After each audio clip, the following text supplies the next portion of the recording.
বেনজির আহমেদ টিটুর সহ জাতীয় নেতৃবৃন্দ এবং আমার সংগ্রামী ভাই ও বোনেরা, আসসালামু আলাইকুম।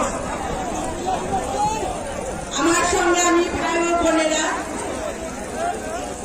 আমাদের 18 কোটি মানুষের হৃদয়ের স্পন্দন বাংলাদেশের একমাত্র বাংলাদেশ জাতীয়তাবাদী দলের ভারপ্রাপ্ত চেয়ারম্যান জনাব তারেক রহমানের কথা আছে।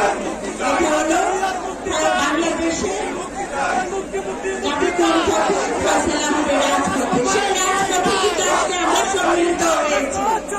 কিসের ফয়সালা?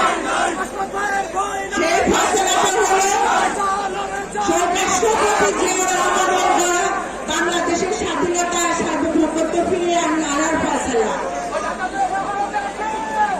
দেশনেত্রী বেগম খালেদা জিয়ার দ্বারা বাংলাদেশের গণতন্ত্র ফিরিয়ে আনার ফয়সালা। বাংলাদেশের 18 কোটি মানুষের ভোটাধিকার তথা মালিকানা ফিরে আনার ফয়সালা। আমাদের দেশনেত্রী বেগম খালেদা জিয়া বারবার 3বার নির্বাচনে সফল প্রধানমন্ত্রী হওয়া সত্ত্বেও তার সুচিকিৎসার ব্যবস্থা করা হচ্ছে। সেটা সুচিকিৎসার ব্যবস্থা করার জন্য আজকের এই ফয়সালা। আমার সংগ্রামী ভাই ও বোনেরা, আমাদের ঐক্যবদ্ধভাবে কাজ করতে হবে। আজকে আমরা জনাব তারেক রহমানের বলিষ্ঠ নেতৃত্বে তার অনুপ্রেরণা আজকে আমরা এখানে সম্মিলিত হয়েছি এই বাংলাদেশের মানুষকে গণতন্ত্রের অধিকার ফিরিয়ে দেওয়ার জন্য।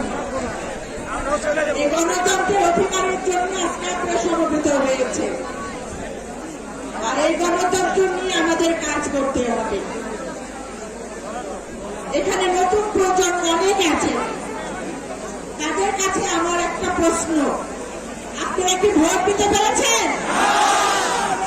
সেই ভোটটা কি আমার? তো সেটা ভোটের অধিকার আমার তো আছে, সেই ভোটের অধিকার আমরা পাচ্ছি না।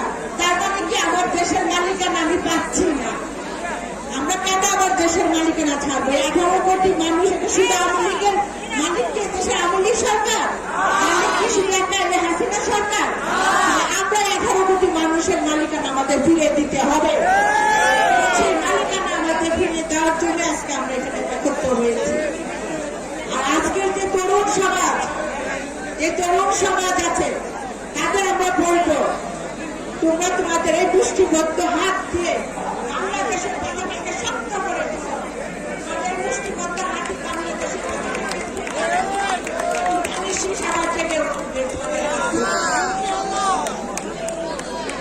এই আওয়ামী সরকার জনবিচ্ছিন্ন সরকারে পরিণত হয়েছে, তাই তারা তত্ত্বাবধায়ক সরকারের অধীনে নির্বাচন করতে ভয় পাচ্ছে। আর বাংলাদেশ জাতীয়তাবাদী দল তথা তারেক রহমানের দল জনবান্ধব দল, তাই আমরা চাচ্ছি নির্দলীয় নিরপেক্ষ সরকারের অধীনে নির্বাচন, এবং সেই নির্বাচনের মাধ্যমে জনগণের সরকার প্রতিষ্ঠিত হবে। সেই সরকার হবে বিএনপি সরকার। আমার সংগ্রামী ভাই বোনেরা, যে রাজপথে আমরা অগ্রসর হয়েছি সেই রাজপথ ধরে আমাদের এগিয়ে যেতে হবে এবং আগামী নতুন সূর্যকে আমরা আবার নিয়ে আসবো। আবার বাংলাদেশে জিয়াউর রহমানের সময় বাংলাদেশ গড়ে উঠবে, দেশনেত্রী বেগম খালেদা জিয়ার গণতন্ত্রের বাংলাদেশ গড়ে উঠবে, জনাব তারেক রহমানের স্বপ্নের বাংলাদেশ গড়ে উঠবে। ধন্যবাদ সকলকে। বাংলাদেশ জিন্দাবাদ, বাংলাদেশ জাতীয়তাবাদী দল জিন্দাবাদ, আমার দেশনেত্রী বেগম খালেদা জিয়া জিন্দাবাদ।